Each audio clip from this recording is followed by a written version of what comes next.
Welcome to the deep dive.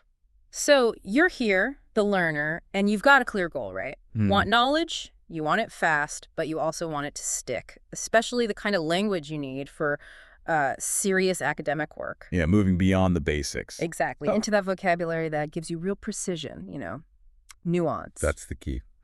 So we really dove into the source material for this. We've got this, substantial stack of high-level academic words. 50 of them. 50 crucial ones, specifically in the A to F range. And these are the words you see all the time in journals, complex essays, those tough reading passages. The kind of words that really signal advanced proficiency, that Band 9 level people talk about in English tests. Precisely. But look, this isn't going to be just some dry list. A vocabulary quiz, this is not. Definitely not. Our mission really is to get into the function. How do these words actually work? Why choose one over another? Context is everything. So we've structured this whole deep dive around themes, like how do we talk about things breaking down or getting worse? Or the opposite strategy and effort. Right. And maybe the most critical part, how we talk about truth, perception, how things are represented.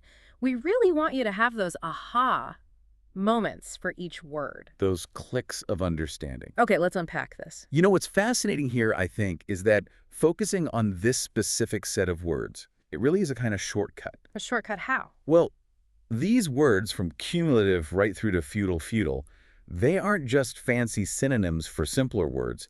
They carry very specific weight. Okay. They let you pack complex ideas, sometimes multiple layers of meaning, into just one term. And that is what marks out sophisticated high-level communication. Right, that density of meaning. Exactly. Yeah. And as you mentioned, we haven't just listed them AF alphabetically. We've grouped them by concept. Which should make them easier to grasp. I think so. Good. When you see how words related to, say, negative impacts cluster together versus words about positive action, it helps build a mental map. You start to see the connections. Makes So we're kicking off with the language needed to describe things going downhill, basically. Decline, limitation, damage, that sort of area. Okay, so this first group, it feels really important for anyone tackling complex issues, right? Mhm. Social trends, environmental stuff, economics, areas where, things often are getting worse. Absolutely. You need precise language for that. Mhm. So we're looking at words describing reduction, harm, weakening, Mhm. and also how you stop something from happening. Prevention. All right, first up, 3 verbs. They all hint at harm, but they're really quite distinct. Debilitate, detrimental, and degrade. And getting these mixed up in, say, an academic essay would be problematic. Oh, definitely. It shows a lack of precision. So let's start with debilitate. Think weaken. Okay. It specifically means to make someone or something much weaker, less effective, maybe infirm. Its focus is often on health, strength, or capability. Like mentally or physically. Often, yes. The source example is good. Long working hours can debilitate your mental health. See the focus. It's about reducing your capacity, your function. It drains you. But it doesn't necessarily mean destroy. Not necessarily destroy, more like impair or exhaust. Mhm. It's about reducing effectiveness. Okay. So debilitate is weakening from within. How does detrimental compare? You said that's about outward harm. Exactly. Detrimental is an adjective, and it simply means harmful or damaging. It points to a clear adverse effect. More direct. Very direct. The example uses excessive screen time being detrimental to children's eyesight. The harm is specific, measurable, negative. It's a setback. You'd use this a lot when discussing policy impacts, maybe? Identifying negative factors? Precisely. If X is detrimental to Y, you're clearly stating a harmful cause and effect. Right. And the third one was degrade. How's that different again? Degrade shifts the focus. It's about lowering something's quality, its value, sometimes its dignity. Think environmental or ethical contexts often. Like the example about pollution. Yes. Pollution continues to degrade soil and water quality. It's lowering the inherent standard, the worth of the soil and water. So it implies a kind of corruption or deterioration of the substance itself. Often, yes. It can imply a slow, systemic lowering of quality, rather than a single sharp injury, like detrimental might suggest. It can also mean demean, to lower someone's dignity. Okay, I think I'm seeing the pattern. Debilitate weakens function. Detrimental causes direct harm. Degrade lowers quality or status. That's clearer. Good.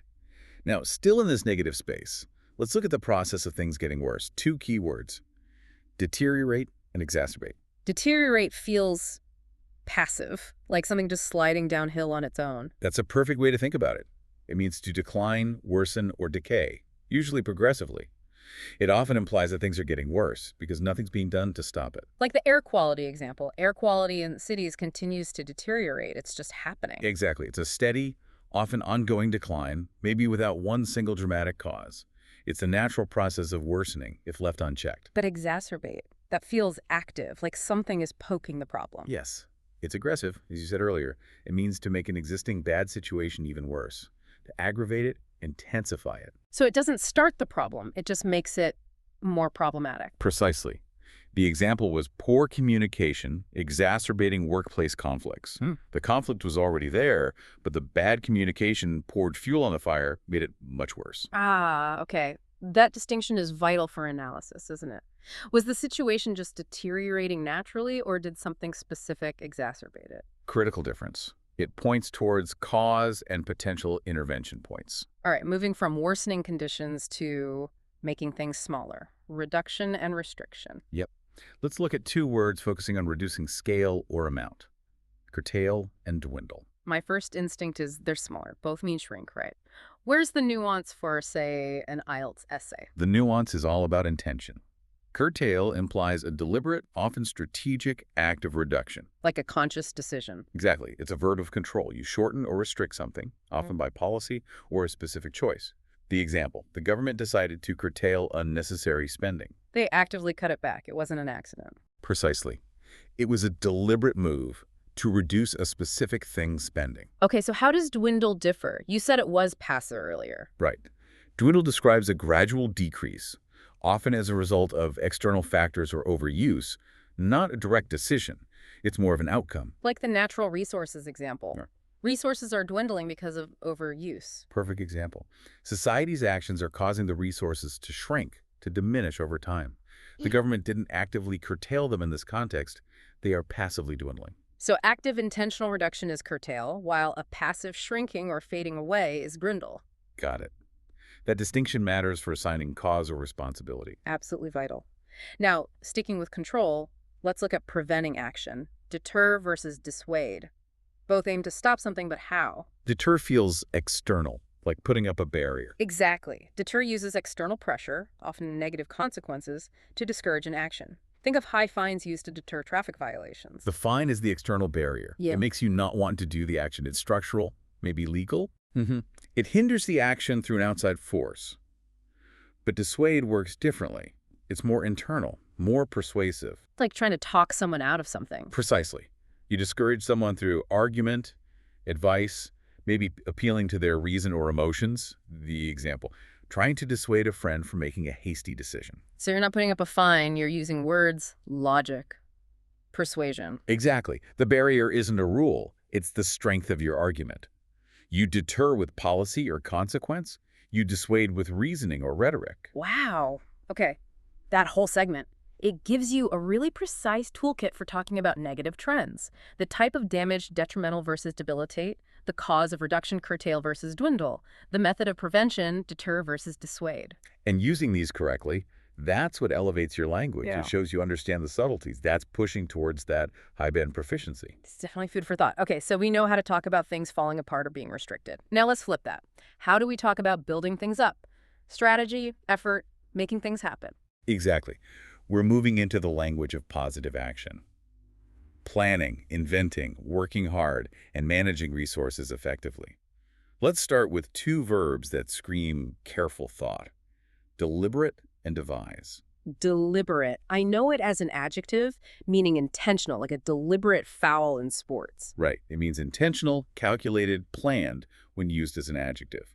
But academically, it's often used as a verb, too.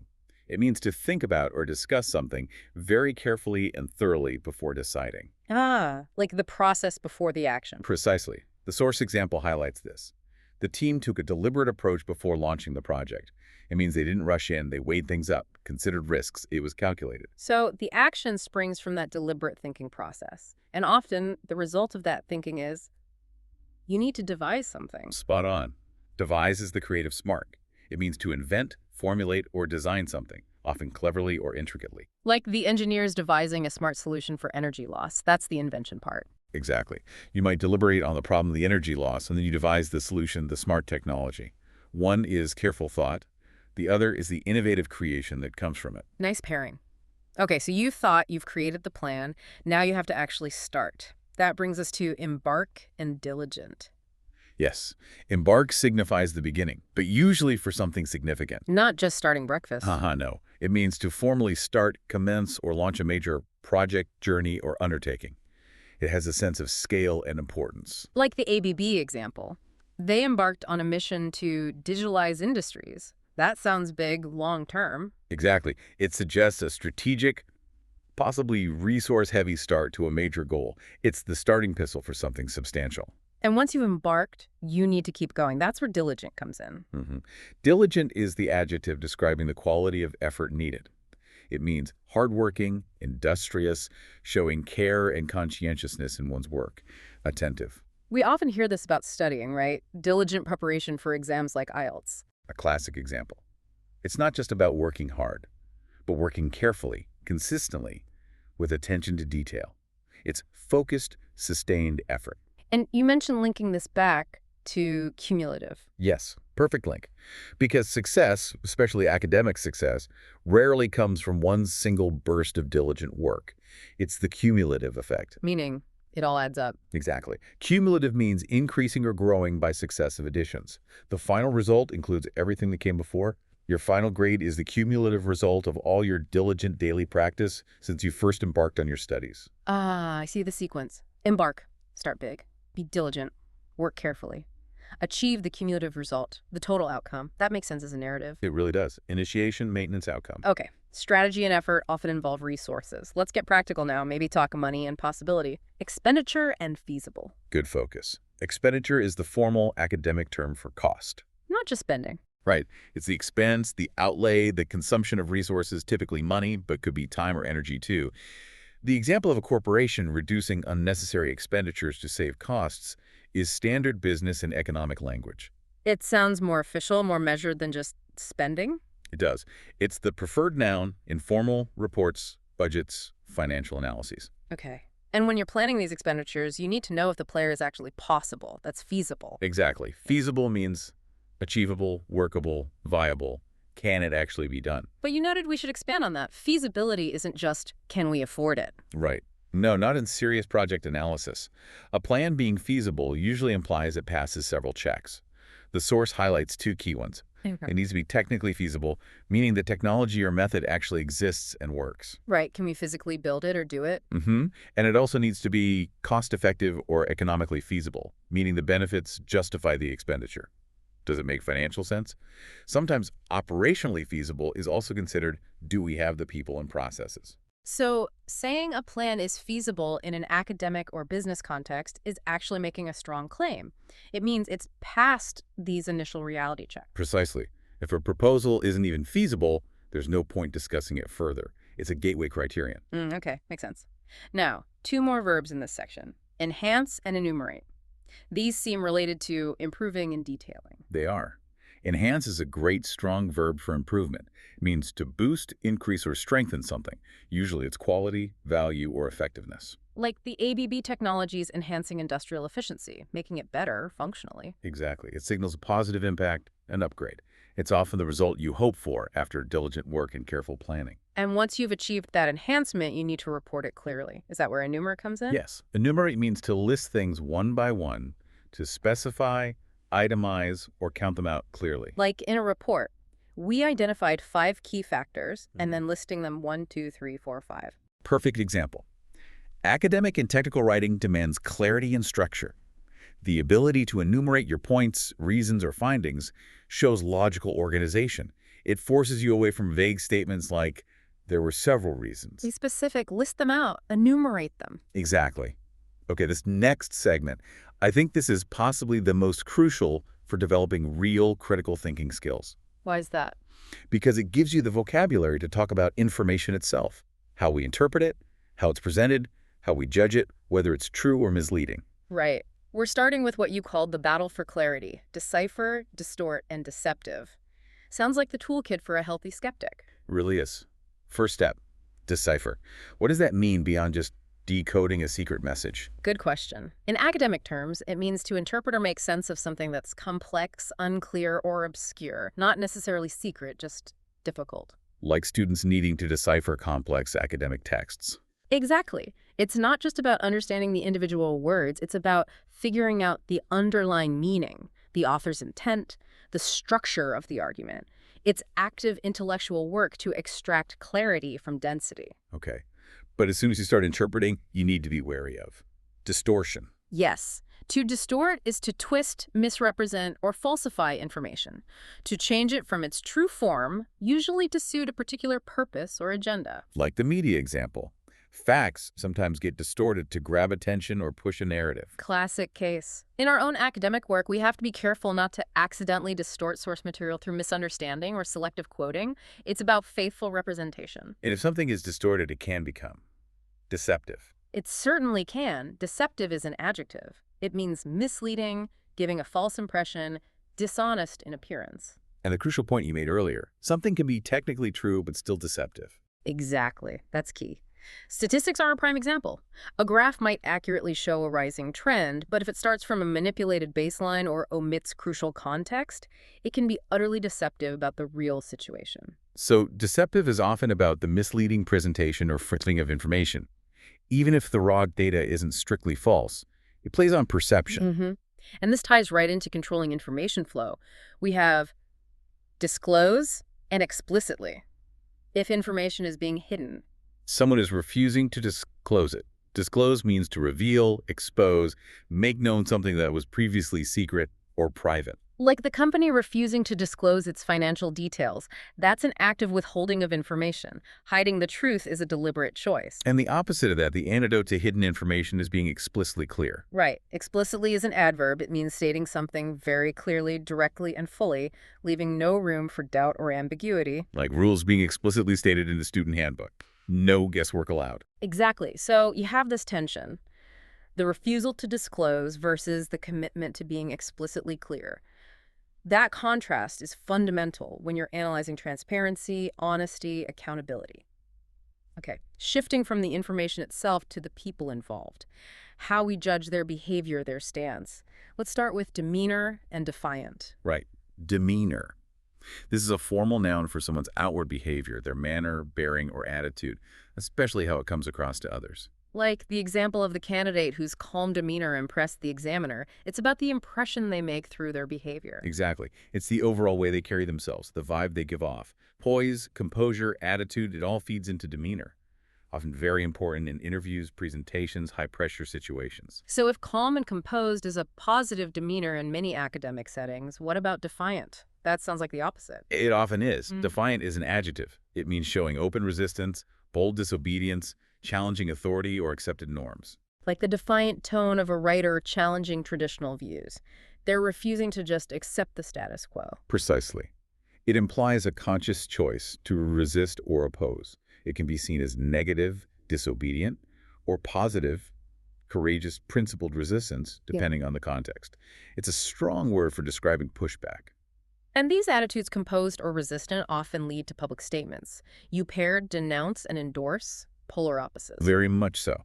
To denounce is to publicly condemn, criticize, or attack something strongly. Like the activist denouncing corruption. It's a formal, public, strong criticism. Yes, it's not mild disapproval. It's a harsh, open condemnation, often calling for action or change. And the flip side is endorse. Right. To endorse is to publicly declare your approval or support for something or someone. Like celebrities endorsing eco-friendly brands. They're lending their name, their support. Exactly. It can be formal authorization too, like endorsing a check, but often it's about public support. Tracking who denounces what and who endorses what can really map out the lines of debate on an issue. Makes sense.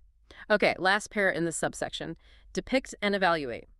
Showing versus judging. Good way to put it. Depict is about representation.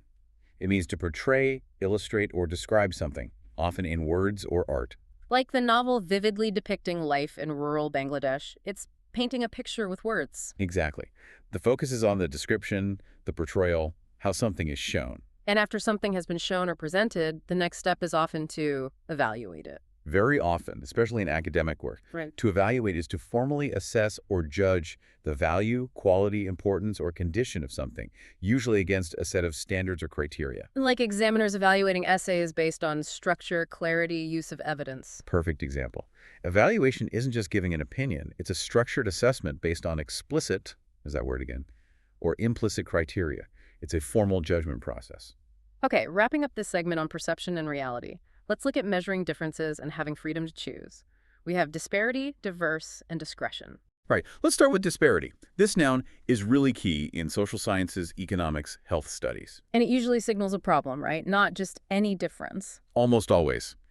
Disparity highlights a significant difference or inequality between things, and the implication is usually that this difference is unfair or problematic, a gap that needs closing. Like the example of significant disparity in income between regions, it emphasizes the imbalance, the lack of equity. Exactly. The focus is on the inequality inherent in the difference. Now contrast that with diverse. Which also means difference, but feels positive. Generally, yes. Yeah. Diverse is an adjective meaning showing a great deal of variety. Very different. Like a city being home to a diverse range of cultures. Here, the variety is seen as a strength, a richness. Precisely. So disparity points to a problematic gap or inequality, while diverse points to variety, often positively or neutrally. Using the right word completely changes the framing. Are you highlighting an unfair gap, disparity, or celebrating variety? Crucial choice. Very clear distinction. Okay, last one here. Discretion. This feels a bit different. Freedom to choose. Yes, but in a specific way. Discretion is the freedom or authority to decide what should be done in a particular situation, using your own judgment. Like the teachers having discretion to adjust test schedules, they have the power to make that call based on the circumstances. Exactly. It implies trust in their professional judgment to make sensible decisions within certain bounds. It's not about doing whatever you want. It's about having the leeway to apply rules or procedures thoughtfully and flexibly when needed. It involves prudence and careful judgment. So it's a kind of bounded freedom and authorized judgment call. That's a good way to think about it. It confers authority to make situational judgments. Wow. Okay, that whole segment, learning to decipher information, spot when it might be distorted or deceptive, understanding the difference between a negative disparity and positive diversity, knowing when discretion is being used. These aren't just vocabulary words. They're critical thinking tools. They equip you to engage with information much more analytically. Absolutely. Powerful stuff. All right, our final segment for this AF deep dive. We're getting into some more abstract territory here.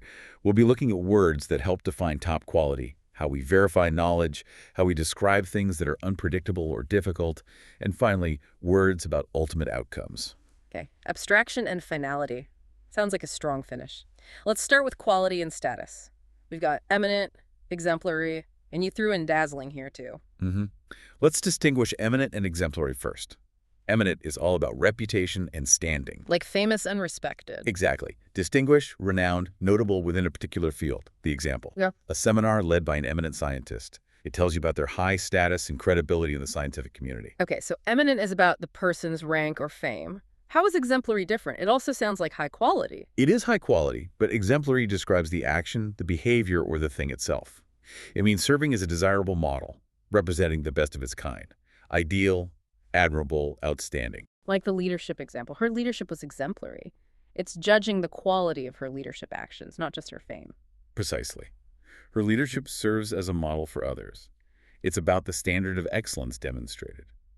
You could have an eminent professor whose teaching is not exemplary, theoretically. One is status, the other is quality of performance or example. Got it.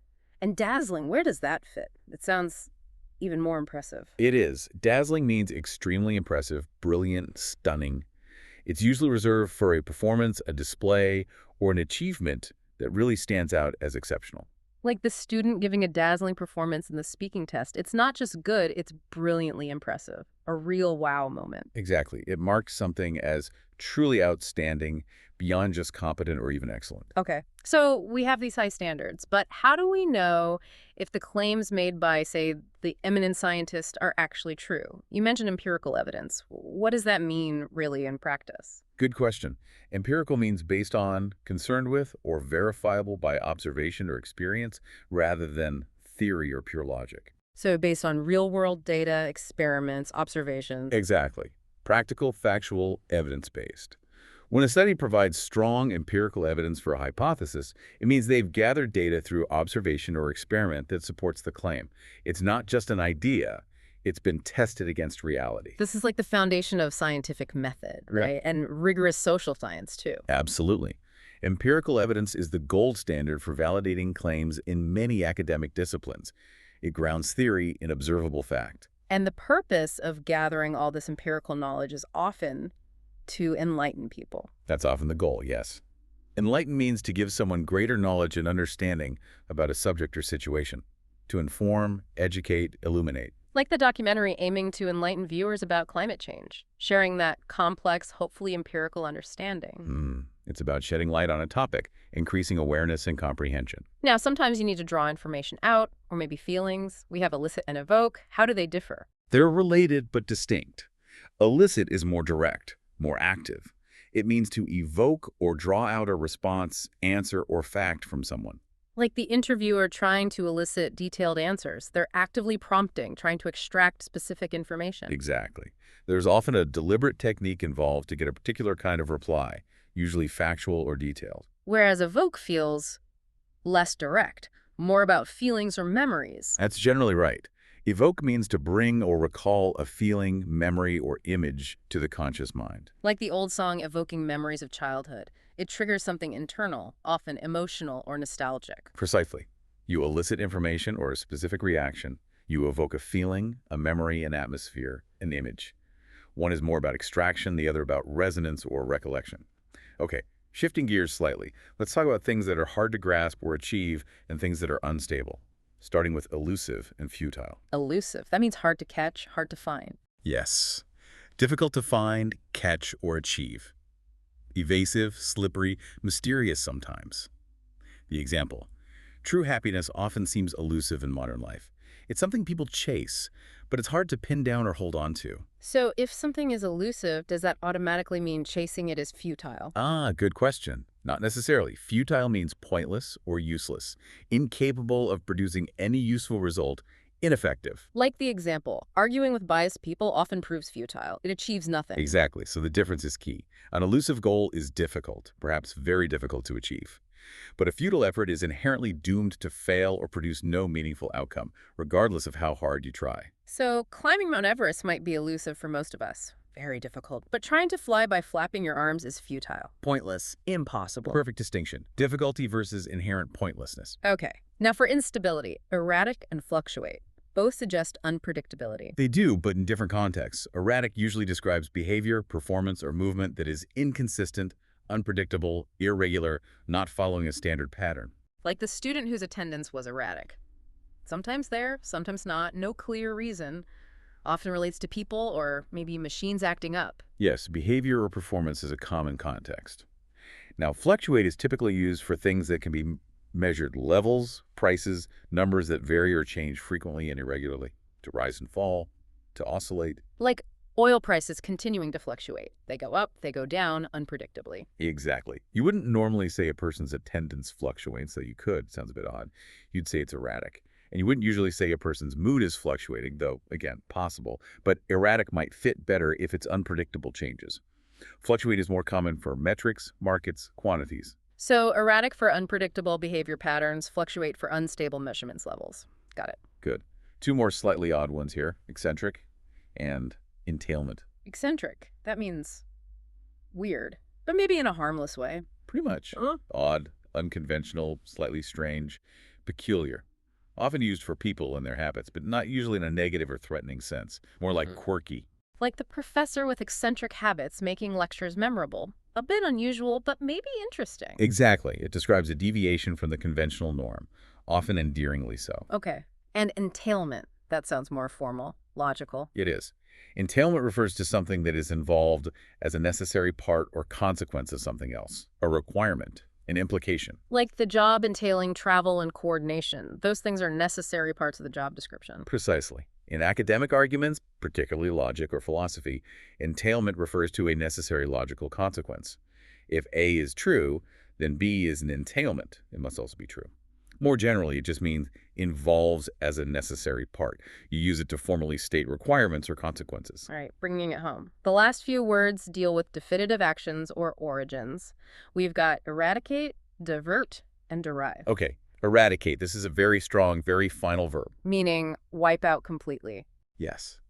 To destroy completely, put an end to, abolish, remove entirely. The example of vaccination campaigns helping to eradicate deadly diseases is perfect. The goal is total elimination, leaving nothing behind. Powerful word. Okay, what if you don't destroy something but move it? Divert. Right, divert means to cause something, or someone, to change course or turn from one direction to another, to redirect, shift, or deflect. Like the government diverting funds from one project to healthcare, it's moving existing resources to a different purpose or path. Exactly. It's a strategic reallocation, changing the flow or focus based on new priorities or needs. Okay. And finally, derive. This seems important for understanding origins. Very important, especially in fields like linguistics, history, philosophy, science. Derive means to obtain something from a specific source, to get or trace from an origin. Like the example, many English words derive from Latin origins, tracing back to the source. Precisely. It's the fundamental word for explaining where something comes from: an idea, a word, a substance, a conclusion. What is its foundation or provenance? Okay, that covers the 50. From cumulative right through to derive. That was quite a journey. It was. But hopefully breaking them down by theme, limitations, strategy, perception, abstraction helps see the patterns. Definitely. We didn't just get definitions, we saw the contrast, the specific situations, like deteriorate versus exacerbate or disparity versus diverse. Choosing the right one really does change everything. It adds that layer of precision and analytical depth that defines strong academic communication. Hashtag outtag outro. So if we try to, connect this all back to the bigger picture, what we've really done today is unpack a specialized toolkit, the vocabulary you need for genuine high-level discussion and analysis. Yeah, not just everyday chat. Right. We've given you the words to talk accurately about decline and limits, to describe strategy and manage resources, to critically assess information and perspective, and to handle abstract concepts and verify knowledge with empirical rigor. It feels like it moves you from just describing what happened to analyzing why and how. The causes, the consequences, the intentions. That's exactly the shift. It allows for active analysis, not just passive description. And the key takeaway for you, the listener, really seems to be context. Just knowing the definition isn't enough, is it? Not at all. It's knowing when and why to use debilitate instead of detrimental. Remembering the specific examples we discussed, that's what helps lock the nuances in. Like remembering that diligent work, starting when you embark, leads to a cumulative result, or that a plan needs to be technically feasible before you approve the expenditure. Exactly. Those connections make the words stick and become usable tools, not just items on a list. Okay, so here's a final thought for you to chew on this week. We spent a fair bit of time talking about how easily facts can be, distorted, or statistics used in deceptive ways. A crucial skill to recognize that. Definitely. So learning this language of assessment, words like evaluate, empirical, explicitly, it's not just about writing better essays for an examiner. It's actually about equipping yourself to decipher the world around you, to better understand the flood of information you face every day. A very practical application. So the question for you is, which of these words will you consciously try to use this week? Which one will help make your communication truly dazzling? Think about it. We'll see you next time as we continue this deep dive into advanced academic vocabulary.